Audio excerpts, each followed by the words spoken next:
Bueno, los inicios de mío fueron de pequeñito. Yo nací en un pueblito muy pequeño, se llama Balnearia, en la provincia de Córdoba, en la República Argentina. Y tengo un hermano mellizo, se llama Carlos, y bueno, los dos nos fuimos a vivir muy pronto a la capital, con un añito y medio. Y ya el tema del fútbol fue como todo chico, ¿no? En Argentina había mucho espacio, mucho terreno, y ahí empezamos a dar nuestras primeras patadas al balón. Era una pasión que tienen no solamente nosotros, sino muchísimo, la mayoría de los niños argentinos. Y ya con 12 años, ya cuando estábamos en el colegio, que habíamos destacado en el baby fútbol, en las competiciones intercolegiales, nos firmó un equipo ya, podemos decir, de fútbol 11, un equipo donde ya había táctica, donde había un poco de sistema de juego. Se llamaba Club Deportivo La Rosa, que casualmente vestía igual que el Cádiz, en camisetas azul y amarilla a raya. Y bueno, jugábamos en nuestra categoría, que era la sexta división, que era para los niños de 12 y 13 años.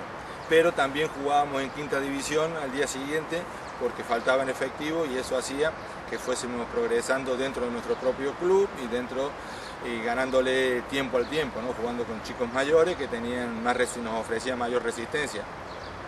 Luego ya con 14 años, antes de cumplir los 15, se fijó en nosotros el primer equipo de la ciudad, que es Belgrano de Córdoba. Ahora también está junto con Talleres de Córdoba, son los dos que más aficionados llevan. Y bueno, empezamos a jugar en las divisiones inferiores de Belgrano.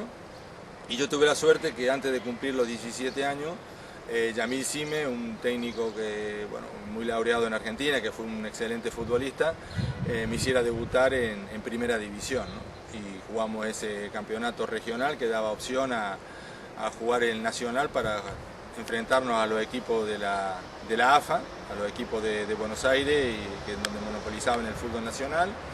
Y tuve la suerte de en una semifinal marcar el gol que nos clasificaba, ¿no? Posteriormente en la final, antes de entrar en ese torneo, también marqué un gol, el último gol de penalti que nos clasificaba ya definitivamente para ese campeonato nacional. Y era el momento que yo tenía esos 17 años, estaba estudiando electrónica en un colegio que iba por la mañana y por la noche al colegio, y por la tarde entrenaba, con lo cual era demasiado lo que tenía para hacer, pero bueno, iba compaginando en la medida de mis posibilidades los estudios con el fútbol, hasta que ya a los 17 años me hicieron profesional y dejé, lamentablemente también, lo tengo que decir ahora, una vez que pasa el tiempo, los estudios, y me dediqué al fútbol. Y el fútbol muchas veces te da, ¿no? Al principio te da muchas cosas, estás en una nube, pero luego también ahí llegan los momentos malos, donde hay que saber digerir todos esos contratiempos que se te van acumulando, hasta tal punto que después de varios años no fui titular indiscutible en Belgrano, tuve varias sesiones a equipo, hasta que en el año 78, al principio del 78, ya con 21 años, me dieron la posibilidad de jugar en un equipo cedido en Córdoba, Huracán, al que yo no quería ir porque yo quería o estar fuera del país jugando al fútbol o dejarlo directamente, ¿no? Con 21 años, porque no habíamos hecho una diferencia económica, entonces no me apetecía.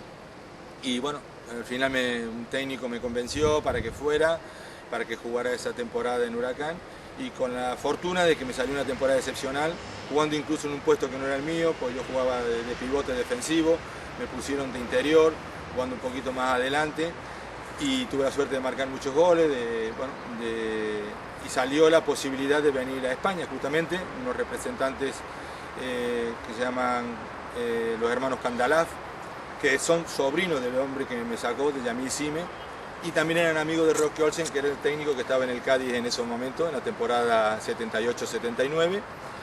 Y bueno, y recalé en el Cádiz Club de Fútbol con 22 añitos recién cumplidos. Bueno, nosotros, estando en Belgrano de Córdoba, hicimos una gira, estuvimos en Perú, en Lima, haciendo un partido contra la selección sub-21 de Perú. Luego de ahí fuimos a Ecuador, jugamos contra el Emelec de Guayaquil. Posteriormente fuimos a jugar contra el Deportivo Cuenca, también en Ecuador. Yo, junto con otro compañero, fuimos también a Manta, una localidad que está en el Pacífico, también en Ecuador, para fichar por el equipo de Manta. pero las condiciones me gustaban. Estamos hablando del año 1975.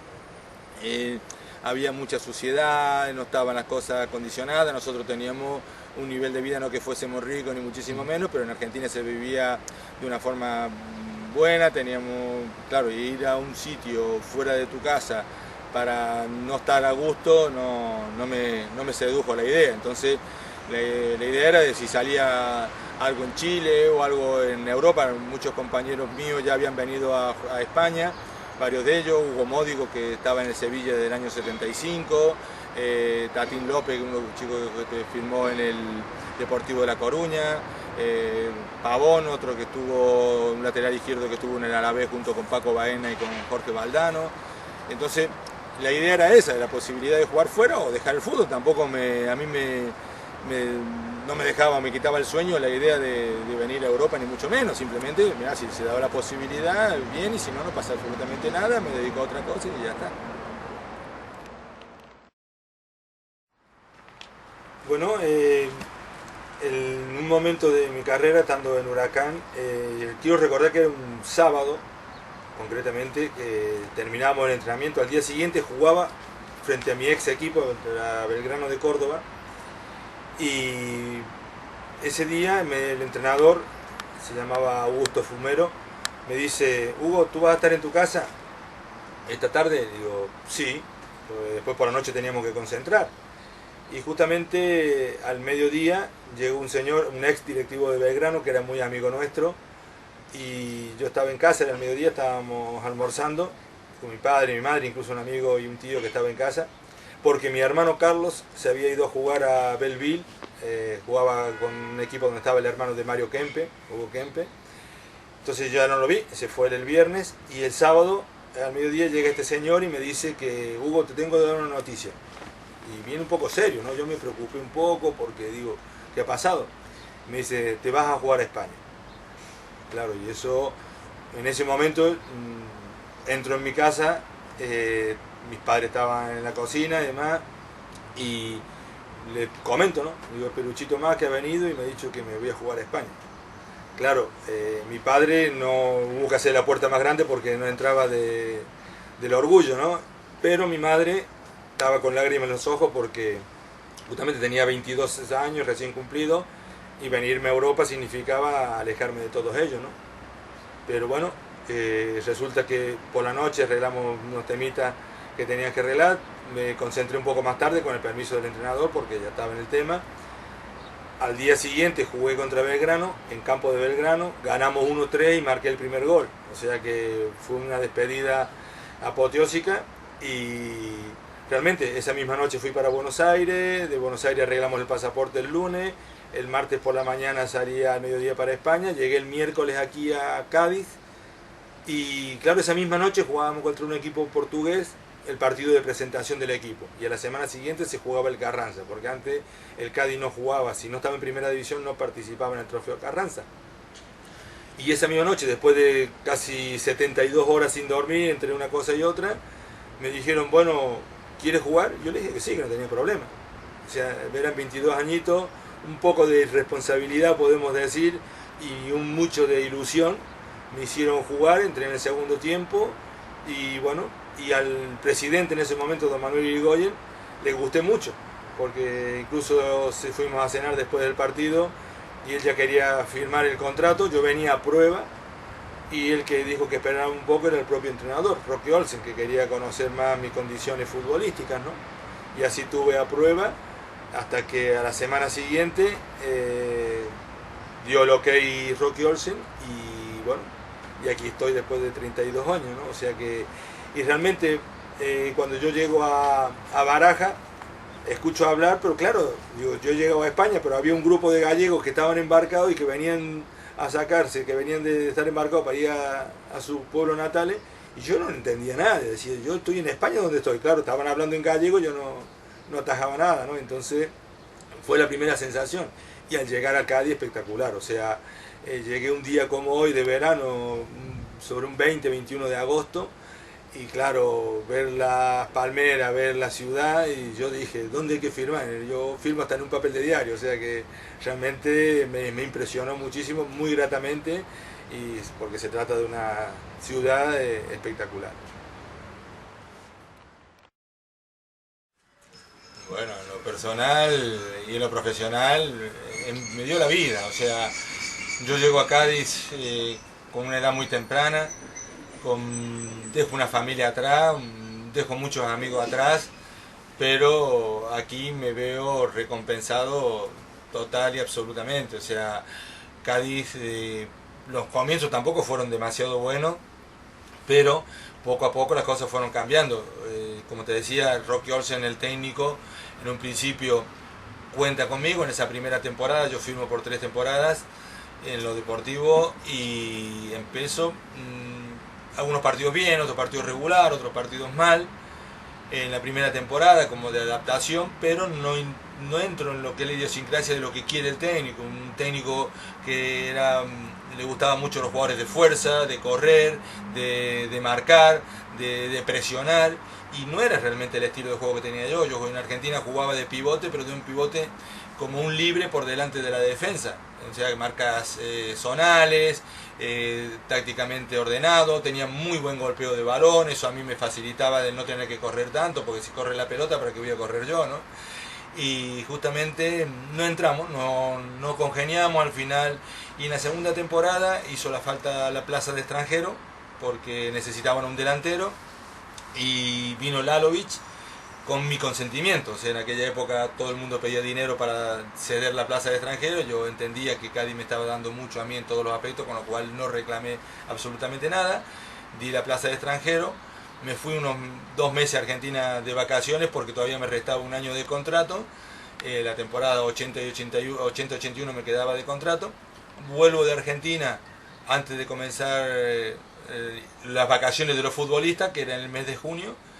Y cuando empieza esa temporada 80-81, viene de técnico Dragoljub Milosevic, un serbio que viene a Cádiz. Había 2 futbolistas, como te dije, Djordjevic, que era un central, un libre, y Lalovic, que eran los jugadores que ocupaban plaza de extranjero. Yo también tenía plaza de extranjero, y claro, entonces al empezar la temporada yo teóricamente no tenía sitio, hasta que se lesiona en un entrenamiento en la pretemporada Djordjevic, se lesiona Hermida, otro chico que es de Rota, y en un entrenamiento, no partidillo, sino simplemente en un entrenamiento que no habían cedido las instalaciones en el Puerto Real, me pongo a jugar de libre, y le gusta como lo hago a Milosevic.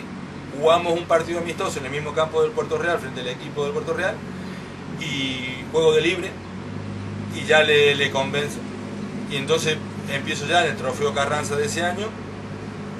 Juego también los 2 partidos del trofeo, los juego de libre, y bueno, y esa temporada juego casi todos los partidos, que justamente es la temporada 80-81, que finaliza con el ascenso en Elche, un ascenso que fue apoteósico, porque a principio de temporada había hecho el club una criba por problemas económicos, y justamente se habían ido la mayoría de los referentes de la plantilla y habían subido muchos chicos de la cantera. En ese momento había la norma de los sub-20, y entonces tenían que jugar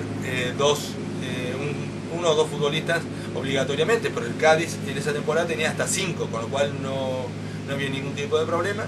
Y claro, pero al principio nadie daba absolutamente nada por el Cádiz, y justamente sin tener, incluso pensaba que podíamos descender de categoría, y con ese equipo subimos a primera, con lo cual fue un estímulo de alegría impresionante. Fue un grupo humano muy bonito, porque éramos, aparte de compañeros de fútbol, de fatiga, éramos amigos en la vida cotidiana, algo que ahora se echa mucho de menos en los equipos de fútbol, porque éramos una auténtica piña. Entonces, en los momentos de vicisitudes, que lo hubo muchísimo, porque incluso hubo impago, hubo muchos problemas, pero todos esos problemas se fueron sorteando gracias a la amistad, gracias al compañerismo y gracias a esos valores intrínsecos que hacen falta para que un equipo cumpla objetivos o consiga esas metas, ¿no? Yo digo, eso en lo deportivo. Y en lo personal también va unido, porque, claro, Cádiz me hizo sentir a mí desde un principio. Yo sabía que cuando vengo a otro país tengo que integrarme yo, no quiero esperar que todo el Cádiz se integre a mí, ¿no? Y gracias a mi compañero, a Luque, a Chico Linares, a Josemi, a Jesús, un chico, un portero que está en Cáceres. Gracias a ellos me hicieron conocer la idiosincrasia de lo que es el gaditano. O sea, yo vivía aquí en Puerta de Tierra, que se llama, que es al lado del Estadio Carranza. Cádiz se le llama a la muralla para adentro. Los de afuera parece que somos beduinos, ¿no? Entonces, yo me crié en el barrio La Viña, en el bar Ramón, en el cine Caleta. O sea, fui conociendo la idiosincrasia del pueblo gaditano y me fue enamorando. Y claro, y eso después, ya más adelante, conocí a la que ahora es mi mujer, tengo 3 hijos, o sea que realmente en esos momentos se juntaron los éxitos deportivos con la vida, la hermosa vida que yo llevaba en Cádiz, y posiblemente podemos decir que ya el colofón de esa temporada fue una vez que subimos a Primera División, jugamos el Trofeo Carranza ya con el Cádiz en Primera División y lo ganamos por primera vez, fue la 27 edición, participaban el CSK de Sofía, el Palmeiras de Brasil, el Sevilla, y nosotros le ganamos al Sevilla 1-0 con gol de Dieguito, y realmente fueron momentos únicos, inenarrables, y que hoy por hoy, después de 30 años, lo tengo el recuerdo, me parece que estamos en esa portería o en aquella otra. La experiencia de jugar en Primera División fue muy bonita. Por otro lado, como todo equipo chico, nos sentimos muchas veces perjudicados por los árbitros, ¿no? Entonces, nosotros tuvimos la ventaja que esa temporada, fue la temporada 81-82, aquí en Carranza le dimos muchas satisfacciones a la afición. Eran 18 equipos nomás lo que había en Primera División, o sea que eran 17 partidos en casa. De esos 17 partidos en casa ganamos 12, el único uno fuera. 12, empatamos 3 y perdimos solamente 2 partidos. Esa temporada se nos denominó el Mata Gigantes, porque aquí cayeron el Real Madrid, el Barcelona, al Bilbao le ganamos 3-0, la Real Sociedad, que fue campeón de liga esa temporada, le ganamos 2-1, y yo falté 3 partidos, 2 por lesión y 1 por sanción, y en todos los partidos que jugué solamente me marcaron 3 goles en todos los partidos que jugué, ¿no? Entonces, aquí en casa realmente fue espectacular, ¿no? Y luego también, me acuerdo que esa temporada debutamos, el primer partido de liga fue Barcelona-Cádiz, y perdimos 4-0, en el Barcelona estaba Kini, antes del secuestro, esa fue esa temporada cuando lo secuestraron, y estaba Simonsen, estaba Schuster que venía, o sea, tenía un equipazo, ¿no? Perdimos 4-0 con muchísima facilidad, bueno, era mucha diferencia de equipo, pero aquí en casa le ganamos 1-0, y anecdóticamente en la portería de Fondo Norte, en el minuto 90 de partido, Pepe Mejía manda un balón del centro del campo, ya entraba en la portería de Artola, que era el portero del Barcelona, y Pez Pérez, el árbitro, cuando la pelota iba en el aire, nos anula el gol, o sea, termina el partido. Claro, ante nuestra indignación, ¿no? Porque decíamos, ¿cómo puede ser que la pelota va en el aire y que anule y termine el partido? Ojo, que ganamos igual, pero no era lo mismo ganar 1-0 que ganarle 2-0 al Barcelona, acá un equipo todopoderoso, ¿no? Y claro, la única desgracia fue que fuera de casa solamente ganamos un partido. Fue al Castellón, fueron los únicos 2 puntos, porque en aquella época era la liga de 2 puntos, y descendimos lamentablemente por estas cosas del fútbol, estos arreglos que hay a final de temporada, donde Valladolid y Las Palmas negociaron un empate. Esto nos perjudicó a nosotros y descendimos empatados a puntos con el Sporting de Gijón y con Las Palmas. Con lo cual fue una decepción, porque realmente habíamos hecho una temporada, claro, hay que tener un equilibrio, fuera de casa muy mal y en casa excepcional, que fue la mejor. Y bueno, estadísticamente, si hubiera sido una liga de 3 puntos, no hubiéramos descendido, porque hubiéramos sumado mucho más, porque no empatamos, o ganábamos o perdíamos.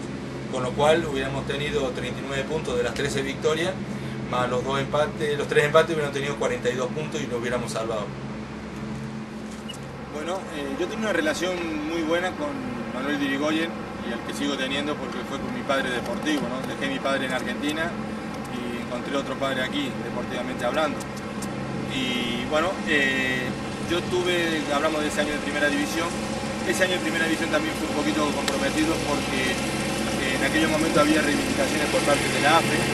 La AFE estaba creciendo, estaba Quino, estaba Sánchez Barrio, el colectivo de futbolistas estaba pidiendo no teníamos seguridad social, no estábamos considerados como trabajadores de cuenta ajena.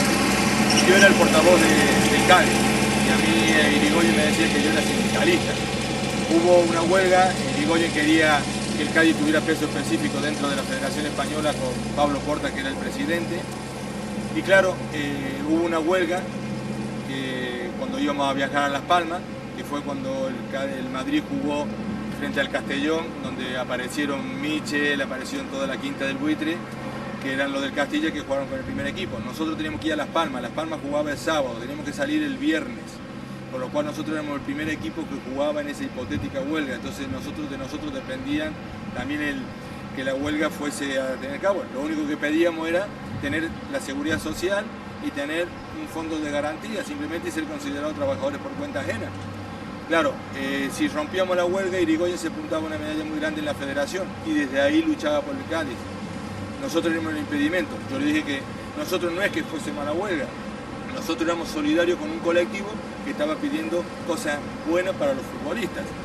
Eso hizo que hubiera un choque entre Irigoyen y yo, y al año siguiente, después de haber jugado 60 partidos consecutivos, el ascenso a primera y todo el de primera, mientras que no estuve lesionado y suspendido, que fueron 4 partidos que me perdí, al año siguiente con el mismo técnico, con Milosevic, justamente no fui ningún partido. O sea, en el Trofeo Carranza, que eran 20 jugadores, no me llevo concentrado. Durante la temporada tuve solamente 2 partidos en Linares y en Jerez, pero porque se había lesionado Gojinovic, Dos Santos no podía jugar, entonces estuve apartado del equipo. Esto hizo que al final de temporada, incluso el año de primera y ese otro año, yo estuve retenido. O sea, yo tenía 3 años de contrato. El cuarto año, en vez de hacerme un nuevo contrato, me tuvieron retenido. Entonces ahí hubo un poco de asperezas entre lo que era el club, Irigoyen, y yo. Entonces a final de temporada terminé contrato, no me dejaron marchar el año anterior a otro club y después tuve 6 meses sin equipo hasta que en diciembre el Algeciras, que había jugado yo un trofeo con el Portuense allá de verano y había hecho las cosas muy bien, me llamaron y estuve 3 temporadas en el Algeciras, o sea que esa fue la salida del Cádiz. Y bueno, en el Algeciras entramos en segunda división. Luego también tuvimos mala suerte al final, otra vez, empatado a punto, descendimos de categoría y tuve las 2 últimas temporadas en segunda B, hasta que una vez finalizada la temporada tuve un problema de ligamento cruzado en la rodilla y con 30 años dejé la actividad futbolística. Bueno, después del fútbol, yo como te dije me había lesionado la rodilla, eso fue en el año 86, yo estaba recién casado y bueno, no había alternativa, había hecho yo el curso de entrenador en los 2 primeros niveles y ya en ese año, la temporada 86-87, estuve de colaborador con Juan Manuel Pedreño, que estaba en la cadena SER en Radio Cádiz, y me ofreció la oportunidad de hacer un comentario o un análisis del rival del turno del Cádiz. Tenía yo un espacio, era colaborador y habitual contertulio en la cadena SER aquí en Cádiz.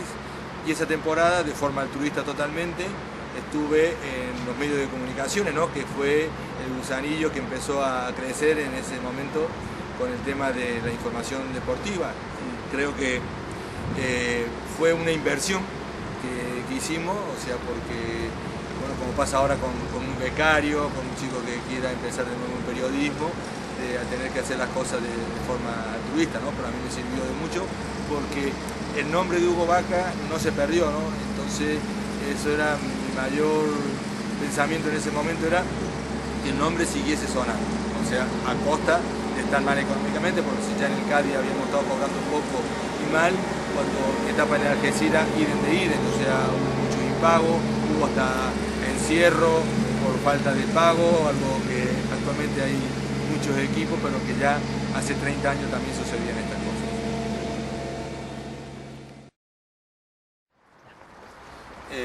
Esa temporada, después de haber estado con Pedreño en la radio, me sirvió para que la temporada siguiente, la temporada 87-88, con el Cádiz Primera División, llega Víctor Espárrago al Cádiz y en ese momento, a través de Pedreño, a través de Tomás Murillo, un directivo que siempre me tuvo muchísima estima, hablaron con Irigoyen para que entrase a formar parte del cuerpo técnico como ojeador.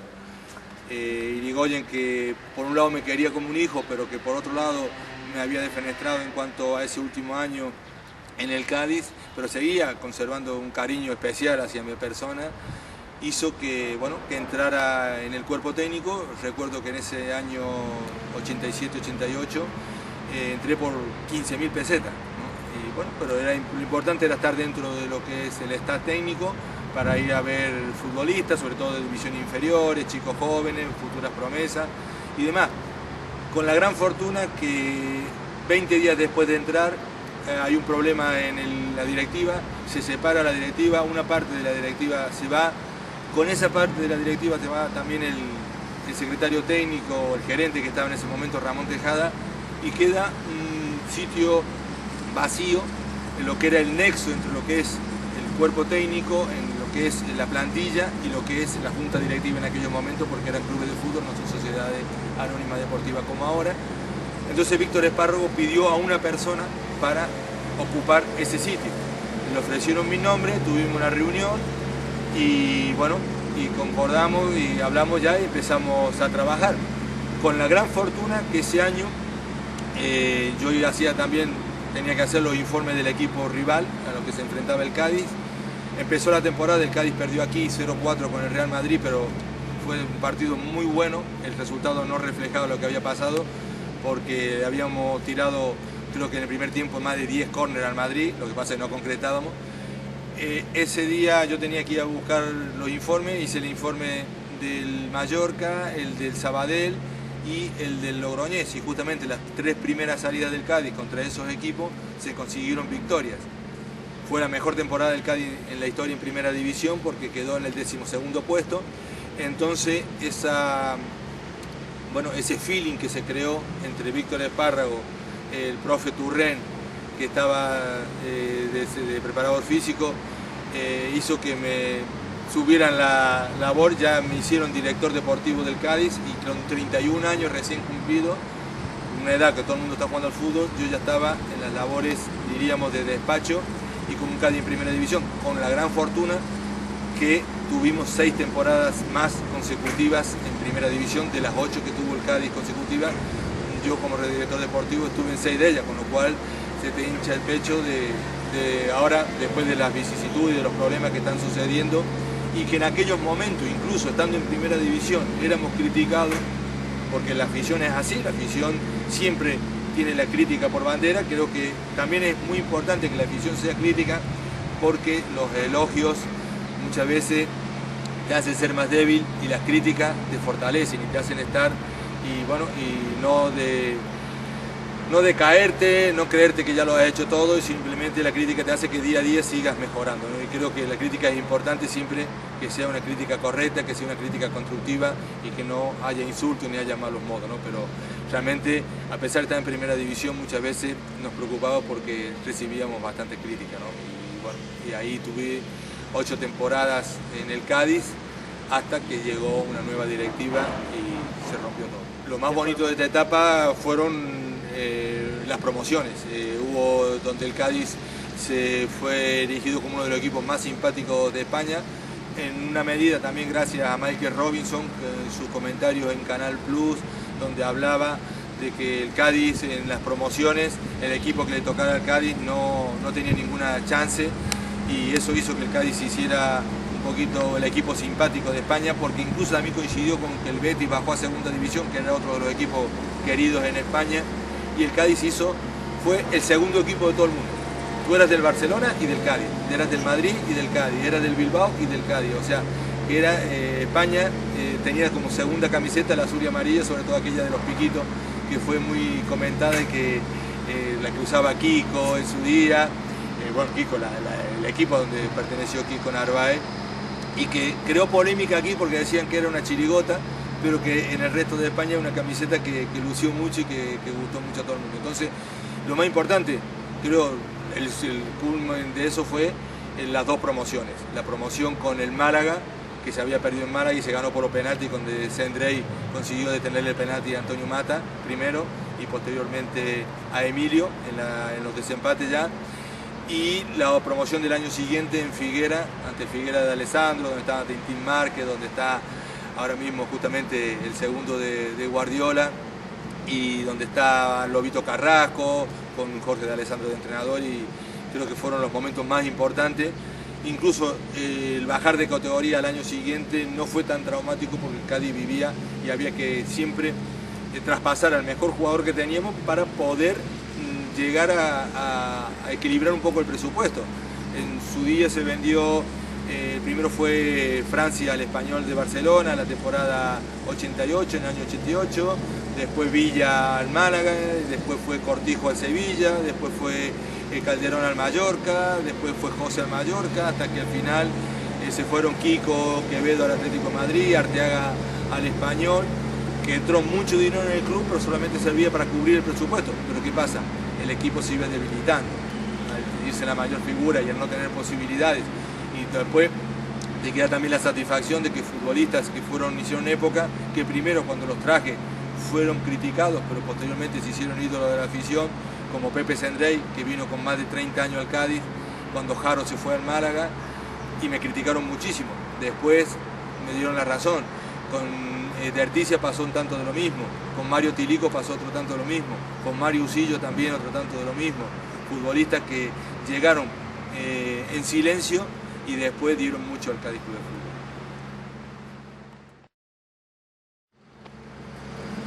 Bueno, después de haber pasado mi etapa de futbolista, dentro de mi etapa de la Secretaría Técnica, un momento muy difícil, fue después del descenso, que no fue traumático, pero ya en segunda división teníamos la obligación de estar arriba.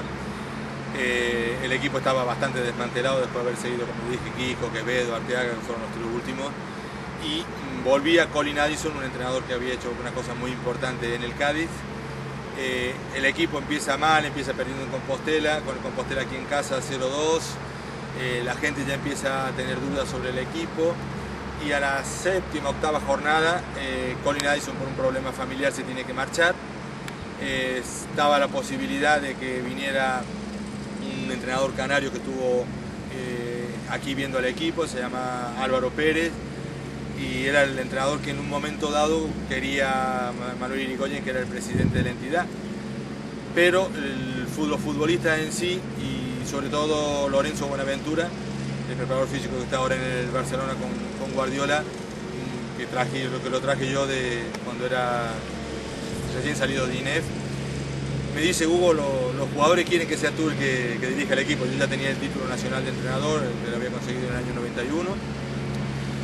Y claro, entonces yo me vi un poco responsabilizado porque, claro, al ser el director deportivo soy el que ha hecho esa plantilla, ¿no? O sea, para lo bueno y para lo malo. Si bien tuvimos 6 temporadas seguidas en primera división, también me tengo que hacer cargo del descenso de categoría. Entonces a mí no me apetecía mucho porque estaba en otra función, pero si me lo ofrecen y me lo piden, me entendía yo con la obligación de hacerlo. Y agarro el equipo en ese momento, en un mal momento, pero con mucha ilusión.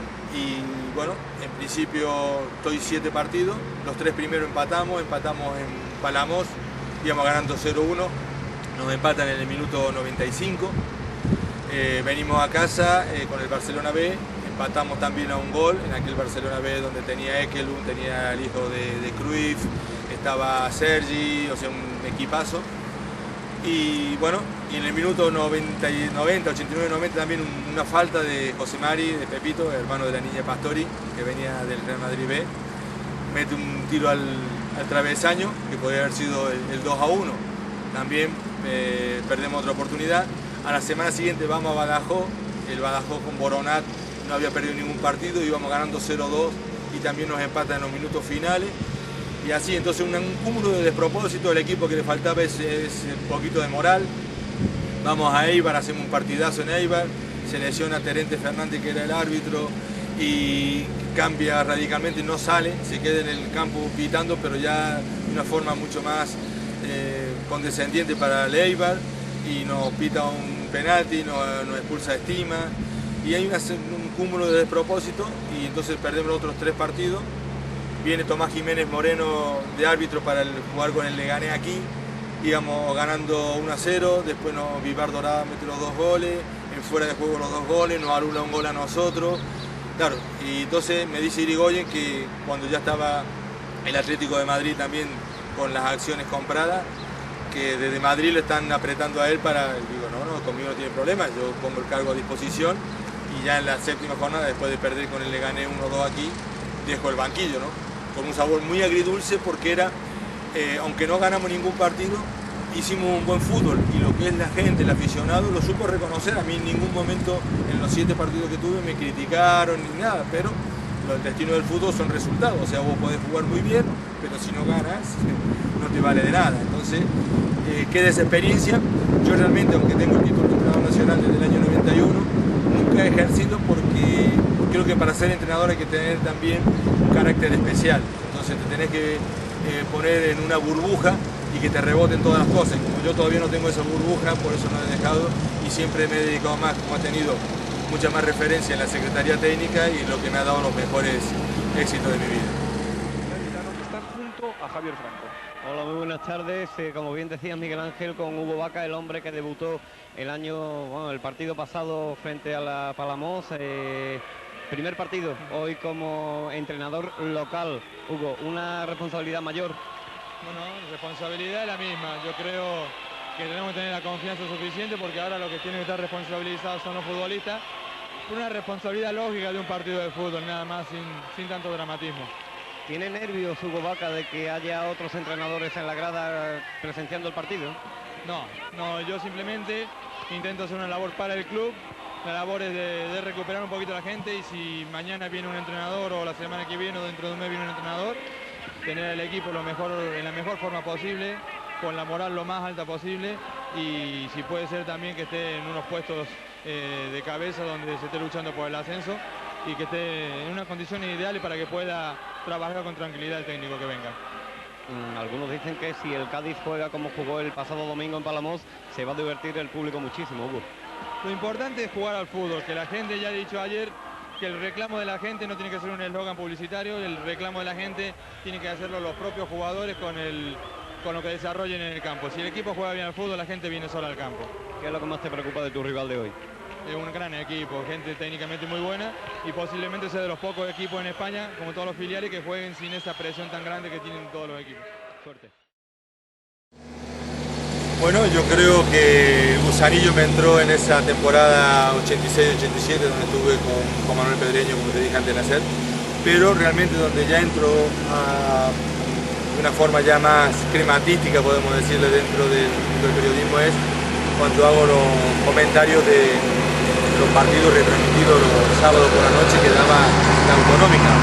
Se había creado ya Canal Sur Televisión, siempre que una persona que a mí me introdujo en este medio como es Juan Manuel Pedreño, al que tengo muchísimo que agradecerle, tanto en la época de cuando él era periodista y yo era futbolista del Cádiz, después cuando yo era secretario técnico y también el que me dio la posibilidad de entrar en los medios de comunicación, con lo cual era un tema que me gustaba porque podía seguir estando metido dentro del mundo del fútbol desde otra faceta y bueno, y realmente haciendo y hablando de lo que me ha gustado siempre, de lo que ha sido mi pasión, que es el fútbol. Bueno, tuve un tiempo en Canal Sur, pero después Irigoyen también entendía que ser director deportivo del Cádiz en primera división era incompatible para que yo también fuese comentarista en una cadena de televisión, aunque sea autónoma, ¿no? Yo le contesté, digo, bueno, Javier Clemente, Luis Aragonés están siendo también comentaristas, siendo entrenador, comentarista de otra cadena, pero bueno, le hice caso porque no tenía más remedio, él entendía que era incompatible y bueno, dejé de estar en Canal Sur. Luego, cuando terminó mi etapa en el Cádiz, que terminó de una forma un poquito fea porque fue un despido teóricamente por causa organizativa y económica, pero el despido vino provocado porque al entrar el grupo de Antonio Muñoz como máximo accionista del Cádiz Club de Fútbol, entendían que yo tenía un pasado muy ligado a un presidente del interior que era Manuel Irigoyen. Entonces creo que ellos pensaron que yo era fiel a Irigoyen, cuando a mí Irigoyen lo que me enseñó fue fidelidad al Cádiz Club de Fútbol, no a ningún presidente ni a ningún consejo en particular.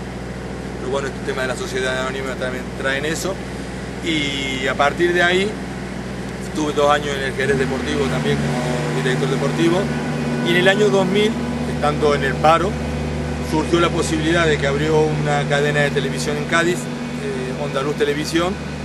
Hablaron conmigo para hacer un programa de deporte.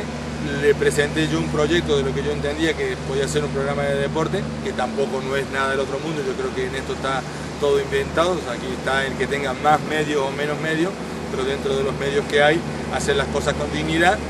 Y realmente fue un programa que caló muy hondo en la afición del Cádiz y donde también me desempeñé, y creo que bueno, me salieron las cosas muy bien. Estoy muy orgulloso y muy contento de esos casi 10 años que tuve, desde el año 2000 hasta el 2010 en Ondaluz Televisión, y ahora tuve una oferta para estar en la televisión municipal, en este caso en Onda Cádiz Televisión. En su momento no se pudo realizar porque yo tenía un contrato de fidelidad, o sea, un contrato con la empresa, con Ondaluz, pero no solamente el contrato firmado, sino había un contrato moral también que me ligaba al dueño de la televisión. Y cuando surgió la última oferta por parte de Onda Cádiz, lo hablé con el director, con el dueño de la tele, y me dio vía libre para cambiar de medio. Y ahora estoy, por supuesto, muy contento también con un muy buen equipo y con muchísimos más medios ya en Onda Cádiz Televisión. Bueno, el día a día ahora en nuestra nueva televisión, nosotros tenemos un equipo que lo compone Antonio Díaz, Ramón Blanco, que fue también futbolista, entrenador del Cádiz en primera división, y también está ahora con nosotros. Un programa que lo dirige Miriam, que hace de moderadora del programa, y el día a día comienza temprano, sobre las 9 de la mañana, llegamos a la tele, empezamos a ver los contenidos. Nosotros tenemos un programa diario, se llama El Submarino Amarillo, que los lunes son de 2 horas de duración, porque tiene todo lo que es el partido de cada fin de semana. Tienen muchas secciones, entonces cada uno tenemos un apartado y vamos desarrollándolo. O sea, ese día no suele haber entrenamiento del Cádiz, y si lo hay va solamente el operador de cámara. El resto de la gente trabaja en lo que es la confección de los vídeos, de las diferentes secciones. Y luego también tenemos una pizarra táctica. La mía es referente al equipo rival, la de Ramón Blanco es referente al Cádiz Club de Fútbol, Antonio Díaz habla del árbitro, va el invitado, que los lunes suelen ser un futbolista del Cádiz. Siempre intentamos de que sea el que tenemos en el ranking como el mejor futbolista de ese partido.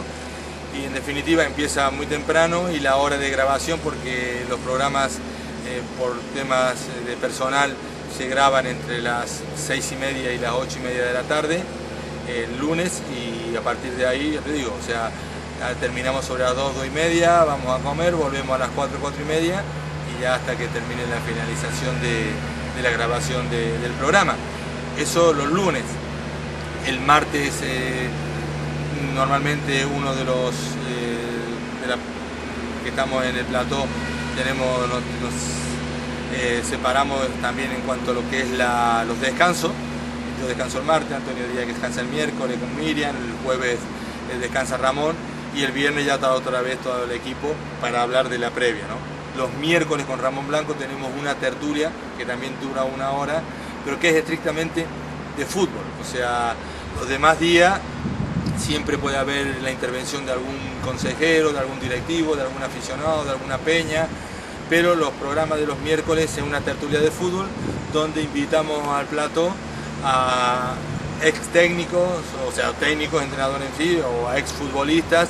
También, como tenemos la relación que todos hemos jugado en el Cádiz y tenemos nuestra asociación de futbolistas, siempre recurrimos a Arteaga, Ángel Oliva, Raúl Procopio, David Vidal, Paco Baena, o sea, para hablar de lo que está ocurriendo en el Cádiz, de la actualidad, de lo que ha sucedido, de lo que pueda suceder, con lo cual esa es la forma de que todos los días el programa tenga interés para el espectador. Y lo que ha dicho que era el campo antes. Esta es la mejor ocasión, mira, esta la engancha muy bien Enrique, y va a salir a gritar el gol. Estaban un poquito ahí condicionados ustedes por el terreno de juego, pero o por la violencia en muchos casos de las entradas de ellos. Sí, bueno, nosotros sabíamos lo que íbamos, sabíamos que eso iba a ser así o peor incluso, aunque peor no creo que haya nada. Y como vemos, siempre bajamos el balón y ellos siempre paraban el juego a base de... Que no desconectas, porque realmente, bueno, la verdad que a nosotros tampoco en nuestra vida hemos dicho muchas veces, bueno, mujer estará también harta de todo eso, ¿no? Y digo, mira, no, yo a mi mujer no le he engañado. Yo toda mi vida deportiva he hecho esto, o sea, yo en la Secretaría Técnica del Cádiz trabajaba de lunes a lunes y de los 365 días del año, podemos decir, porque cuando todo el mundo se iba de vacaciones, cuando empezaba la labor de la Secretaría Técnica, no empezaba, simplemente finalizaba porque era la conclusión de todo lo que habías trabajado durante el año para la contratación de futbolistas, pero sí era mucho más intensa en el periodo vacacional de los futbolistas, cuando más intensidad tiene la Secretaría Técnica. Entonces yo siempre, y los domingos iba a ver fútbol, los demás días estaba trabajando, y ahora ocurre un tanto de lo mismo. Pero como estamos y nos sentimos orgullosos, me dice, ¿tú no has trabajado en tu vida? Digo, posiblemente no. Lo que se llama trabajar, porque trabajar es hacer algo que no te gusta, eso es trabajo.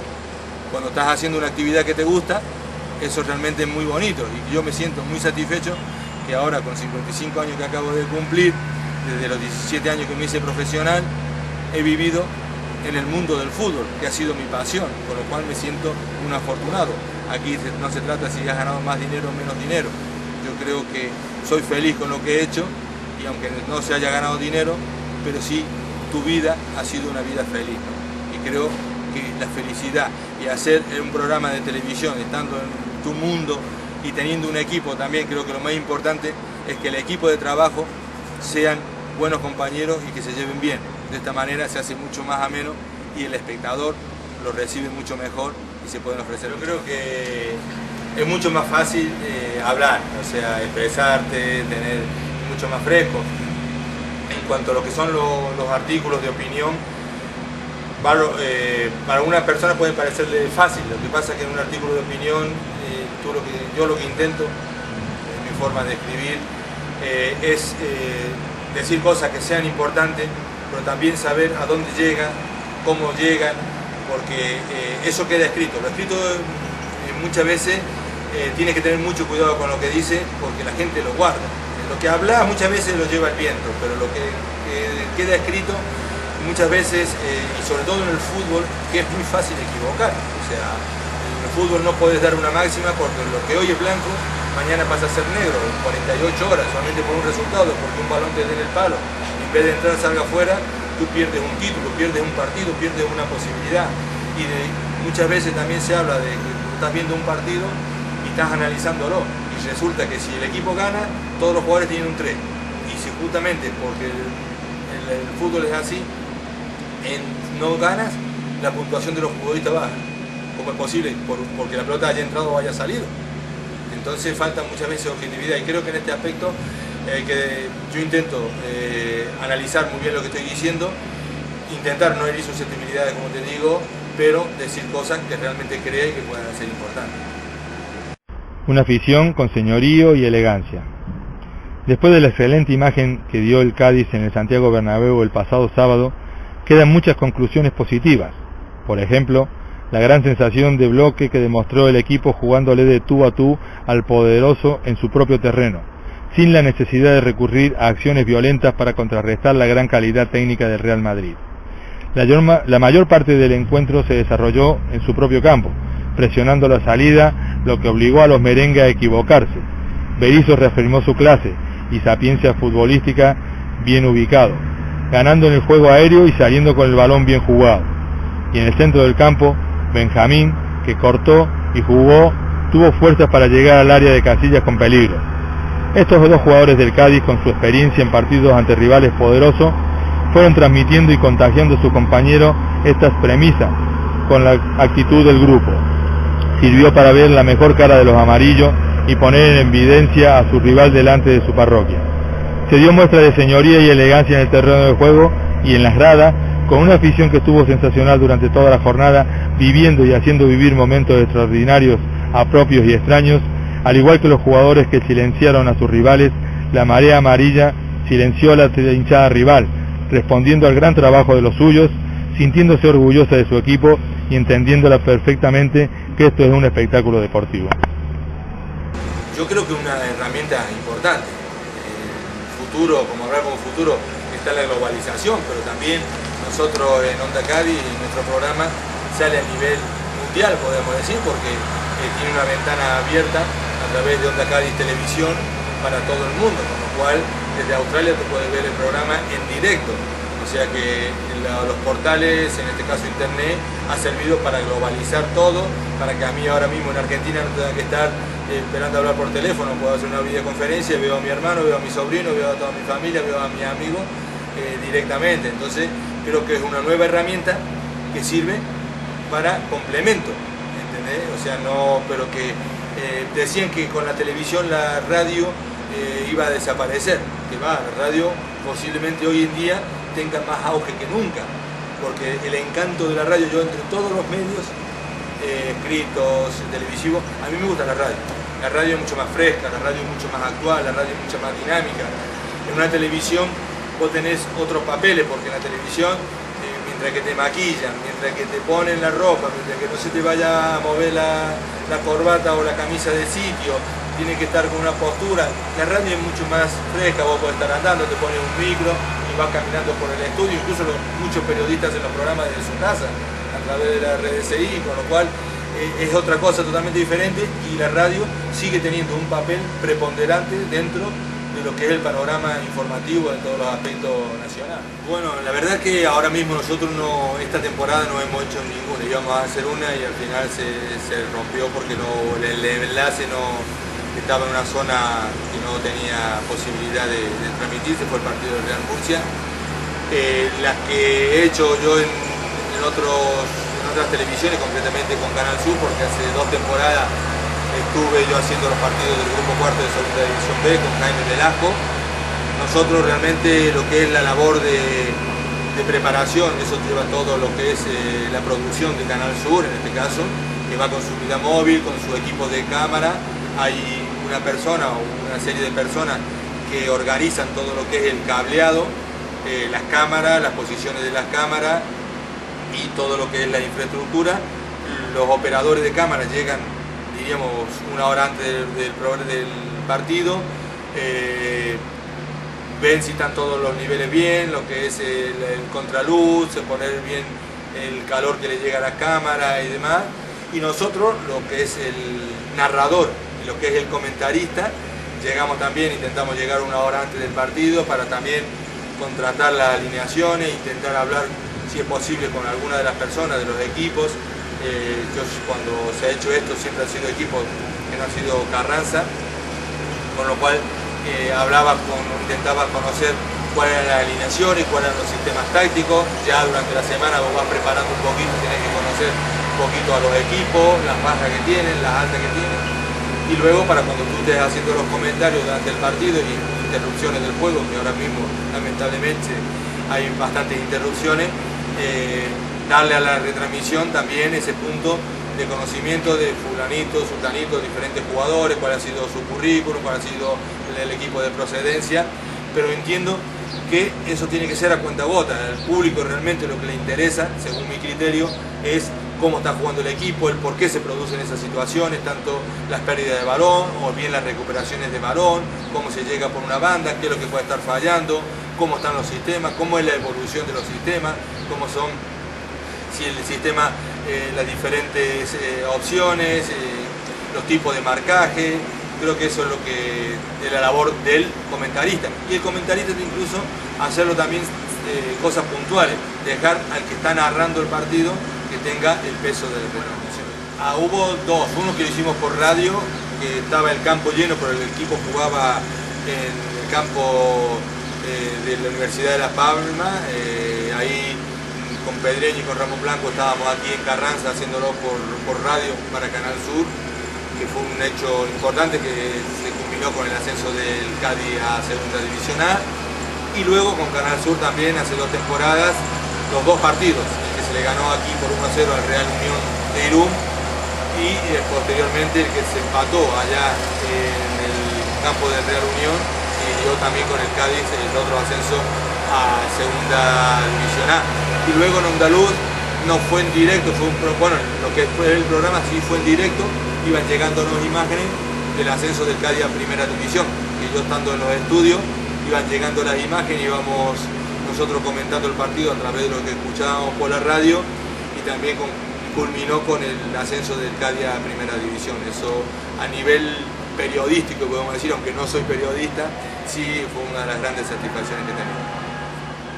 Bueno, yo no soy menos indicado para hablar de las cualidades de un comentarista deportivo. Creo que los comentaristas deportivos, y en esto que se habla ahora también del intrusismo que hay en el mundo del periodismo, y muchas veces nos apuntan a los que hemos jugado al fútbol, a los que estamos haciendo esta labor de comentarista, yo creo que no es intrusismo, simplemente que eso suma, ¿no?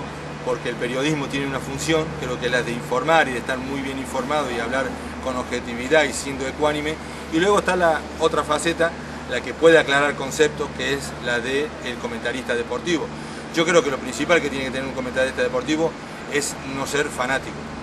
Yo creo que hay que ser más objetivo. Yo tengo muchas veces problemas, y refiriéndonos justamente al caso del Cádiz Club de Fútbol, le sucede a Ramón Blanco, me puede suceder a mí, en cuanto a los comentarios, que muchas veces las personas que están en el banquillo, las personas que tenemos que juzgar, son amigos nuestros. O sea, José González, actual entrenador del Cádiz Club de Fútbol, yo lo tuve como futbolista en mi época de director deportivo. Entonces, a la hora de evaluar si el equipo está jugando bien regularmente, tengo que decirlo. Lo que pasa es que tengo que tener mucho cuidado en lo que digo para no herir susceptibilidades. Porque eso, claro, algunos pueden tachar de falta de objetividad, pero yo creo que se pueden hacer las cosas perfectamente, se pueden decir las cosas muy bien, siempre que lo que vayas a decir no lo hagas de forma hiriente, no lo hagas de forma peyorativa, no lo hagas de una forma que pueda herir susceptibilidades. Tú puedes decir que el equipo no ha estado bien por tal y cual motivo, que es lo que tú estás viendo. Igual el entrenador te puede después decir que eso se produce por tal o cual motivo. Pero bueno, ahí está lo que se origina, un debate que si los debates bien hablados y bien dichos enriquecen. Cuando yo creo que, porque no todo el mundo, yo no soy dueño de la verdad, yo veo el fútbol de una determinada manera, y posiblemente la persona que esté al lado mío lo vea de otra manera diferente. Pero lo que sí entiendo, que cuando estamos hablando de profesionales del fútbol, no puede decir, el equipo es un desastre. No, vamos a ver, ¿por qué es un desastre? ¿Por qué? Porque no se ha presionado, porque las marcajes no fueron bien hechos, porque no ha habido concentración en el equipo, porque no ha habido ese chico de espacio, porque no se ha marcado muy bien al poseedor del balón, porque no se han cerrado las líneas de pase. O sea, hay mil argumentos de por qué el equipo ha estado bien o mal, según haya creído uno y otro. Entonces creo que la aportación de los exfutbolistas, hablamos, o los de entrenadores en el mundo del periodismo, es enriquecedora, pero siempre que se haga sin una bufanda del equipo al que estás hablando o al que te estás refiriendo. Nunca me he sentido ni infravalorado, ni... una vez yo tuve una conversación con un trofeo Carranza, vino de la cadena SER de Sevilla el maestro Araujo, José Antonio Araujo, y me dice, no, porque se están inmiscuyendo, lo que hablamos antes, ¿no? Del tema de que estábamos entrando y le estábamos quitando el medio de trabajo a muchos periodistas, ¿no? O a algunos periodistas. Entonces yo le dije, digo, por el intrusismo, le digo, yo pienso que es mucho más intruso una persona que habla de fútbol sin tener ni idea que un futbolista o una persona que se haya dedicado toda la vida a esa profesión. Y hay muchos de ellos, ¿no? Hay muchos que están hablando de fútbol sin tener ni idea ni haberle dado una patada a un balón nunca. Por eso creo que es perfectamente compatible la labor del periodista, que es muy necesaria, con la labor también que están haciendo ahora los futbolistas, las personas que se han dedicado al fútbol. Creo que es compatible y que, como te decía antes, que enriquece. Hay personas que no lo ven de esa manera y entiendo su postura porque ellos tienen una carrera, están trabajando para hacer. Pero claro, la carrera de periodismo no te da a ti la cualidad de saber de fútbol. Porque tú estás hablando, una cosa es, y aunque haga la rama de deporte, luego yo soy entrenador nacional, yo he sido futbolista, yo he sido entrenador, he estado en un banquillo, yo he estado en un vestuario, saber lo que se siente dentro de un vestuario, saber lo que se siente cuando estás ahí adentro, que fallas un balón y la gente te está criticando. Esos sentimientos, esas sensaciones, nada más que la podemos expresar lo que hemos estado ahí adentro. Yo te la puedo contar a ti, pero tú no la vas a sentir como la he sentido yo. O sea, que eso creo que son, pero claro, después están los exfutbolistas que hablan muy bien de fútbol y analizan muy bien los partidos, y están los exfutbolistas que lo escuchás hablar y parece que nunca han visto un balón también, ojo. Entonces está, y entiendo que muchas veces esas personas, en vez de aportar, le están quitando al fútbol. Había mucho menos prensa, también éramos más normalitos, creo yo, no había ahora ese divismo que está existiendo en el mundo del fútbol. Recuerdo yo que el primer día que llegué a Cádiz, esa noche que jugamos, los periodistas entraban al vestuario, hacían las notas de prensa, la hacían en el propio vestuario. Cuando tú terminabas te estabas desvistiendo para ducharte y estaban los periodistas ahí con su magnetófono, algunos con su boli, con su papel, no hacían la entrevista en el propio vestuario. Ahora eso se ha ido separando, el vestuario, y entiendo que es muy correcto porque el vestuario es la cocina del futbolista y no tiene que entrar absolutamente nadie. Y ahora están estas ruedas de prensa que ya son más limitadas, ahora hay un jefe de prensa que te dice quién va a hablar, quién no va a hablar, lo que tiene, bueno, y poco más que menos te dicen lo que tienes que decir, ¿no? Creo que antes tenía mucha más frescura, eran mucho más honestas las entrevistas, no es que sean ahora deshonestas, pero ahora, salvo honrosas excepciones, todo el mundo responde con tópicos, o sea que ya se acabó la frescura, y aquel que se le ocurre decir algo fuera de lo que es el rol, recibe muchas críticas, ¿no? O sea que en este aspecto creo que las ruedas de prensa son un auténtico tostón. Todo. El fútbol es todo. O sea, mi mundo siempre, desde que tengo uso de razón, como una parte importante, más chiquito por supuesto, tenía los estudios, pero ya cuando tenés uso de razón, hablamos de los 12, 13 años en adelante, cuando ya estamos en un fútbol organizado, en un deporte, realmente ha sido mi vida. Yo cuando me acuerdo de chiquito, me iba a dormir por la noche, pero me iba a dormir con mi balón y lo utilizaba de almohada, ¿no? Entonces, creo, y por eso me siento muy afortunado porque el fútbol, que es la pasión que he tenido siempre, me ha llevado a estar donde estoy, de estar ahora en Cádiz y haber hecho, claro, y haber pasado incluso por todos los estamentos del fútbol, ¿no? Desde lo más pequeño hasta lo más importante, y satisfecho de haber estado, no haber hecho nada posiblemente, pero haber estado en la época más importante de la rica historia que tiene el Cádiz Club de Fútbol, con ese ascenso a primera división en la temporada 80-81, con la consecución del primer trofeo Carranza para las vitrinas del Cádiz, 6 años en primera división como director deportivo, y bueno, en la época más gloriosa del Cádiz, y haber estado y tenido como padrino, podemos decir, a don Manuel Irigoyen, que gracias a él estoy en España, estoy en el Cádiz Club de Fútbol.